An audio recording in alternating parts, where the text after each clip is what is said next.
All right. So, a couple days ago, Scott Talinsky from Syntax put together a video of styling these buttons from just basic defaults. This was inspired by a guy named Tiago Alexandrino. I hope I'm pronouncing that right.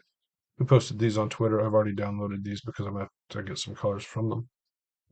There's also a video from Kevin Palgar where he's animating a glowing border that kind of covers some of this. It's not exactly one to one, but has some ideas that you can take and reapply to what I think Scott's challenge is. I haven't watched Scott's actual video yet, so I don't know. I don't know how he does it, what he does. I'm gonna do what I'm gonna do. Right now, I have just a div. I'm in WebMaker. I have a div with 5 buttons, just a basic box sizing border box and no margin. Clearing all my CSS, that's all I have right now. So I'm going to start a timer and see what happens. So first we're going to target the div and we're just going to make it display flex and flex direction column. And that'll change those. Then we're going to target. I'm going to put this up above because the div styling is not going to matter much anymore. I can also probably make that go away and that be like that. But button. I normally go to select buttons with the button selector completely, but color red. Okay, my selector is working. That's good.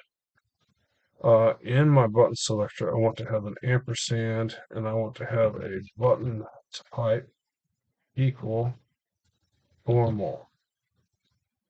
So I'm going to have selectors for each style of button. It's basically an attribute selector. 5 of them. I'm going to call them normal, edit, remove, accept, and this one's going to be neutral. And I'm going to have an attribute on each of the buttons that is similar. So we're going to have up here button type equal quote normal,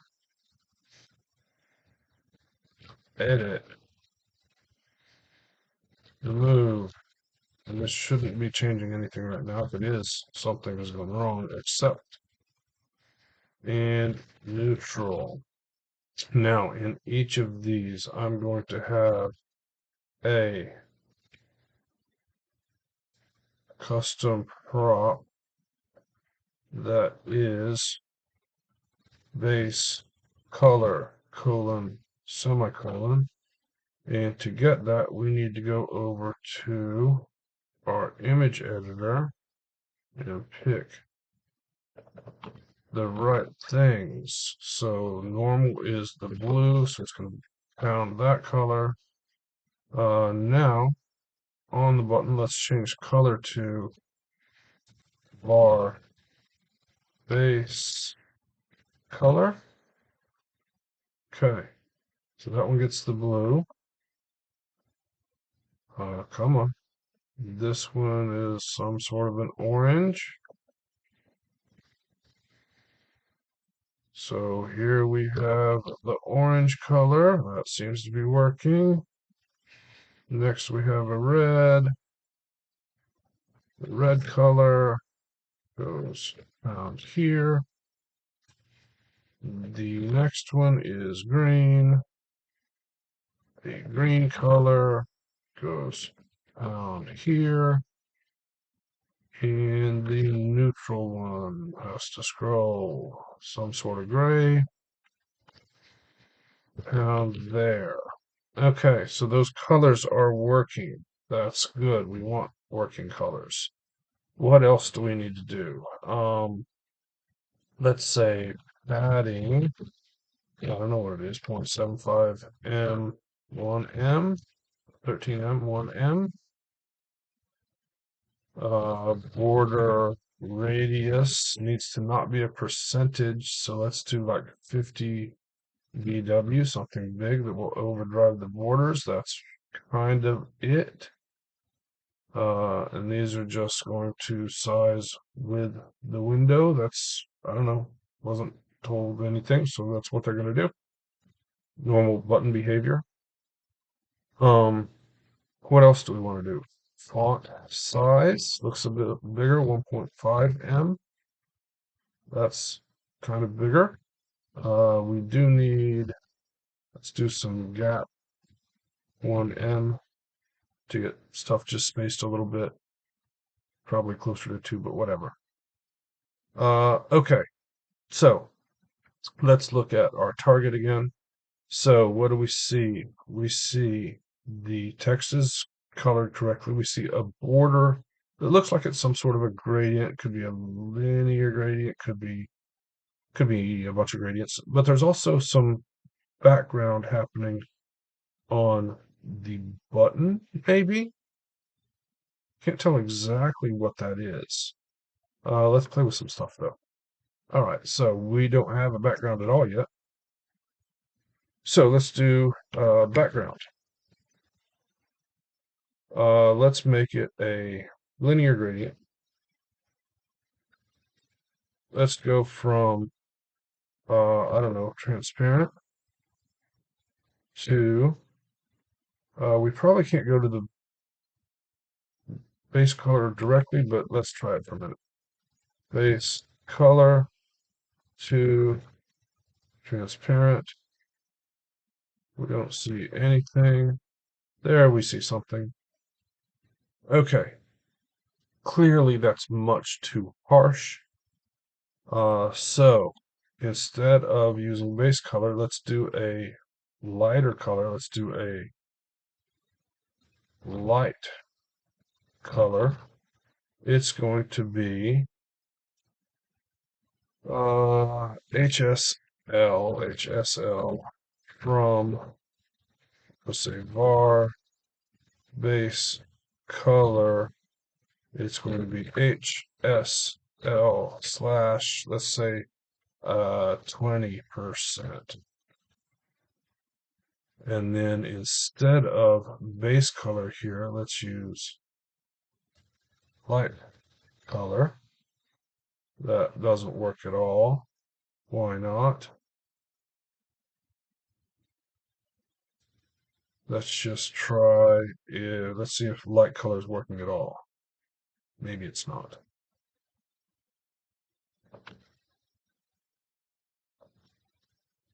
Yeah, it's not working. Okay, what did I do wrong? HSL, is that space there causing problems? Yes, it is. Okay. That's kind of nicer. Maybe this goes 0 to 10%. This is 30% to 70%. And then this is 90%. That's not awful. I'm not sure it's right. Let's look at the image again. Not sure it's right. There's also maybe a box shadow happening. Looks like there's a box shadow happening also. Let's try that. So let's say box shadow. It's going to be inset. It's going to be, I'm going to make it ugly to start with 10 pixels, 10 pixels, and red. Actually, let's do var base color. I don't think that's right, but okay.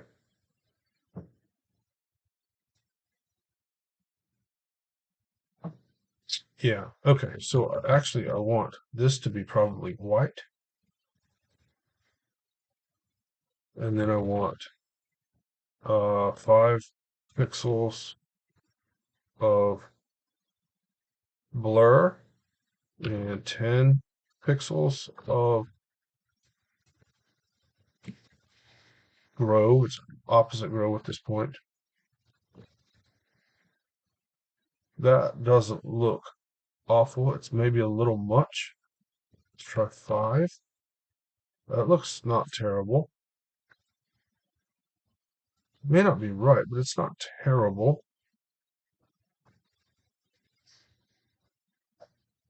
All right, we're gonna call that okay for now. I don't know. It's not perfect, but we're gonna work on the border a little bit. Okay, so what we need to do for the border. All right, we have this. We have a background already. It's a linear gradient. We're going to say that that is going to apply only to padding box. And then we're going to have a comma. And then we're going to have, I'm going to use a conic gradient. It's going to be ugly to start with. It's going to go from red to blue. Perfect. That's ugly. It's going to go to border box, which is kind of what we see here, but borders aren't right. We're going to say border for pixel solid. And it's getting the color from the back, from the color, which it should.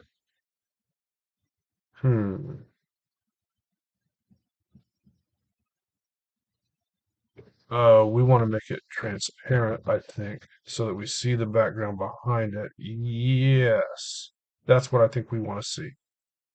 So the border color is transparent. We do see the little box shadow happening on all of our images, but we only want to see that on the border, which means we need another layer. So I'm going to do a linear gradient. It's going to go from, I don't know, white to white. Oh, and that needs to be padding box. Okay, now we are only seeing the conic gradient on the border, which is what I wanted. And maybe this should be canvas. Does that work? I don't know. It seems to work. Not sure about that, but that's not the point. We have our conic gradient going from red to blue. We see that on our border. Now, we don't want it to go from red to blue. We want it to go from, all right, so we're going to go from 270 degrees. It's going to be, I suspect we're going to need another color here, but let's fight with it for a minute and see what happens. We're going to go from var base color. Okay, now we go base color red, blue, which is what we should do. Now instead of red, we're going to go var light color. Then we go blue. And then we're going to go back to var base color. Okay, that's giving us something, not exactly what we want, but something. If I did this from 180, would that just work? Not quite. It's close. Well, okay, but we have color stops we can use. So if we go from 180, we can go 0, 25%. And then here, we could go from like 40% to 60%. And then here, we could go to 75%, 100%. That's kinda what this is. See, darker on bottom, lighter on top. Maybe I just need to make percentages different. Let's try 5% there. And let's try 95 there. It's a little dark at the bottom, in my opinion.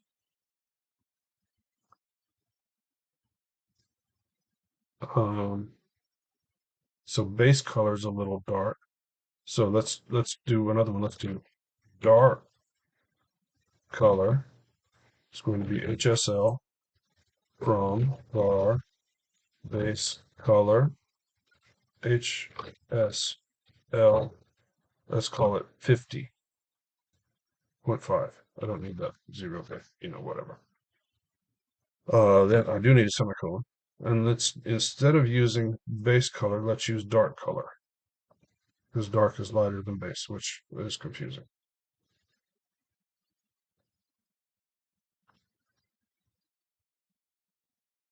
Now I kind of don't feel like there's enough differentiation. Let's try 0.7. That's kind of nicer. And margin top 50 pixels. I just want to push it down so I can see the top of it. Okay. I don't hate that. Not perfect, but I don't hate it. Looks like there's also maybe a tiny little box shadow. There's my inset. Let's do a 0 pix, 0 pix, uh, 5 pix, 5 pix, var light color. That's too much.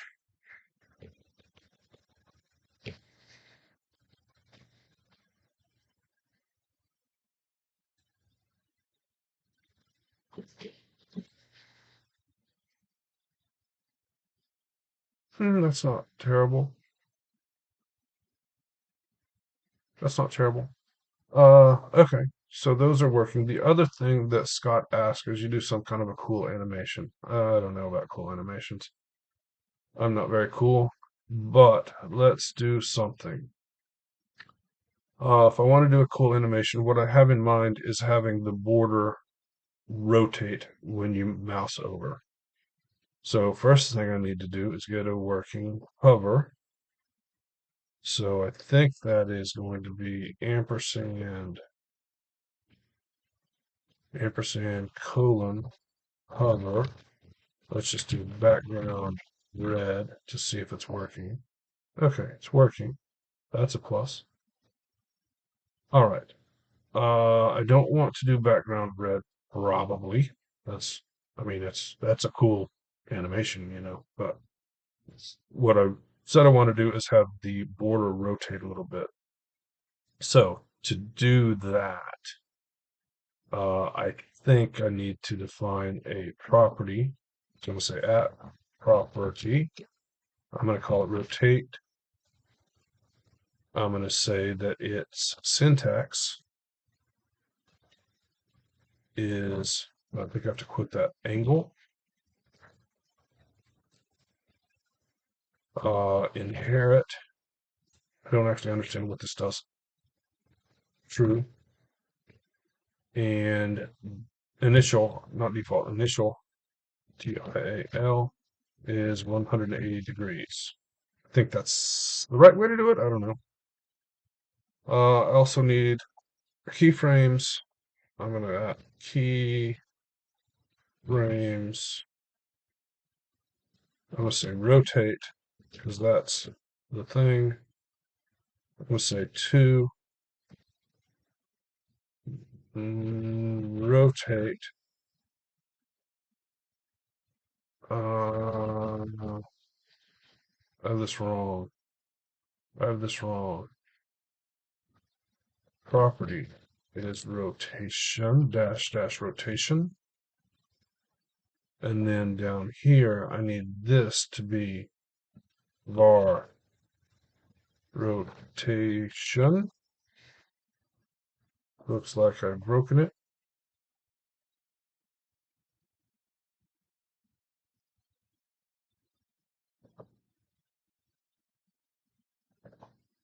Yeah, it's broken. So let's get rid of this for a minute.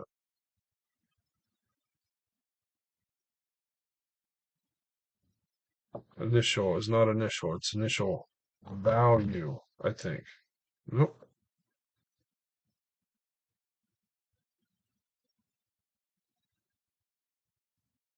All right, let's look it up. At property.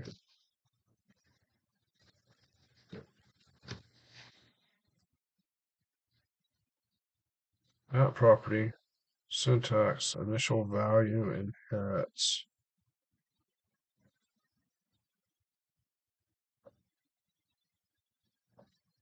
That's correct.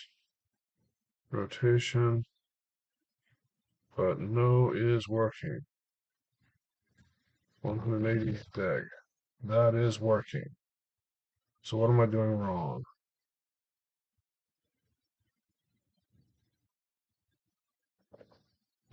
Bar.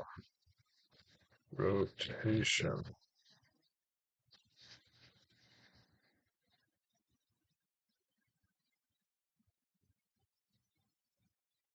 CSS property angle.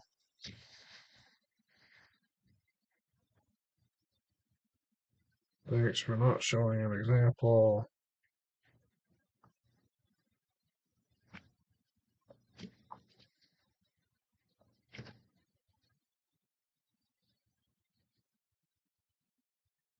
That looks right.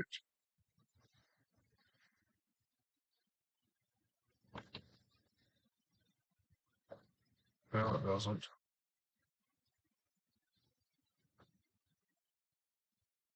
Inherits. Oh, goodness. Okay, now it's working. Duh. All right, now, keyframe.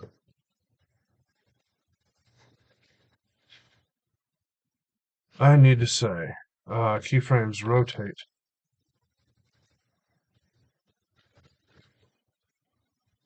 To minus rotation minus 180 degrees. That's fine. Now on my hover that is currently red, I don't want that. I want a animation. It's called rotate because that's what I called it in my keyframes. It's going to take 1 second. It's going to be linear and it's going to do it forever. Okay. We have, you can argue the coolness of the animation, but we have an animation.